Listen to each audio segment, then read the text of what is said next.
Tibet, a land of pilgrims and monasteries. Down through the centuries, it has fascinated outsiders. To many of them, it's a model of secluded spirituality. But in the capital Lhasa, it's China's communists who rule. And their view of the Tibetans is rather different. They see them as a backward feudal people who have Chinese rule to thank for progress and development. We wanted to get our own uncensored impression of the Tibetan people, so we travelled to the Chinese province of Gansu, to Gannan Prefecture, where more than half the population are ethnic Tibetans. The road is dotted with checkpoints and patrolled by armoured vehicles. The mainly Tibetan town of Shahe is officially closed to foreign journalists. We shot these pictures secretly, a year after the 2008 protests. This is the police headquarters today. Here it is, 1 year ago. This amateur video from March 2008 shows the extent of the violence. Heavily armed Chinese troops attacked protesting monks. There are conflicting accounts of how many people were killed or wounded. Today, police units are everywhere. Security in Shahe has been stepped up enormously. Not far from the town is the Labrang Monastery. It's home to 1,000 monks. Last month, they made a point of not celebrating the Tibetan New Year. Instead, they prayed for the victims of the uprisings. The Chinese government treats us monks like dogs. They say we're to blame for the problems between Tibetans and Chinese because we follow our religion and refuse to subordinate ourselves. The gulf between the Chinese and Tibetans seems unbridgeable. Last year's protests were the expression of a conflict that originated 60 years ago. In 1949, Mao Zedong established the People's Republic of China.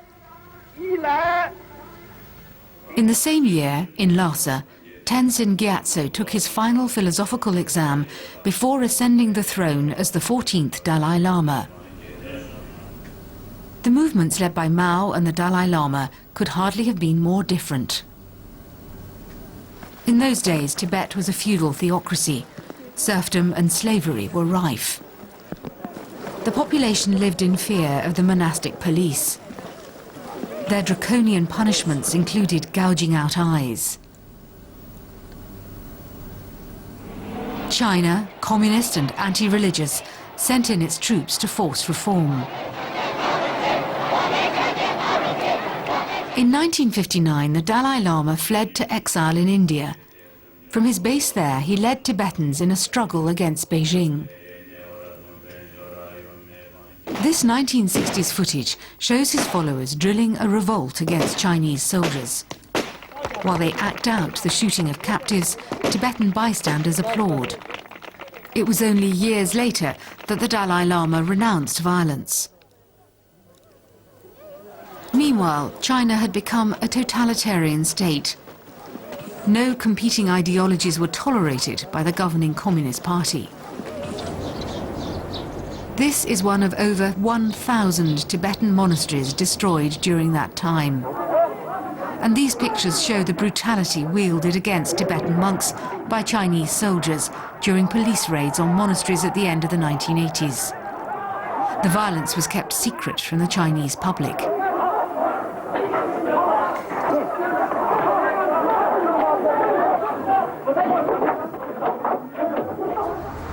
Today, Chinese visitors to this Beijing exhibition are shown photographic evidence of how delighted Tibetans are to be ruled by China. A Tibetan girl presents a Chinese soldier with flowers. A Chinese doctor treats a poor Tibetan. This exhibit gives visitors the impression that this is how ordinary Tibetans live today, thanks to China. The indoctrination continues as the visitors are moved along to the video footage of last year's uprising. Only violence directed at the Chinese is shown. The tour guide explains that the revolt was initiated by foreigners from the West and the Dalai Lama, with the aim of restoring the old Tibetan order of theocracy and serfdom. Human rights in Tibet used to be trampled on, but today they're respected because China is governed by the people. I'm impressed by how radically living conditions and respect for human rights have improved since China liberated the country. Back in real-life Tibet, it's a different picture. This secretly filmed footage illustrates the conditions in the monasteries. Monks pray surrounded by Chinese plainclothes policemen. Methods like these may well prevent further unrest, but they're also likely to fuel resentment against China. 50 years on, Tibet, widely known as the roof of the world, remains a powder keg.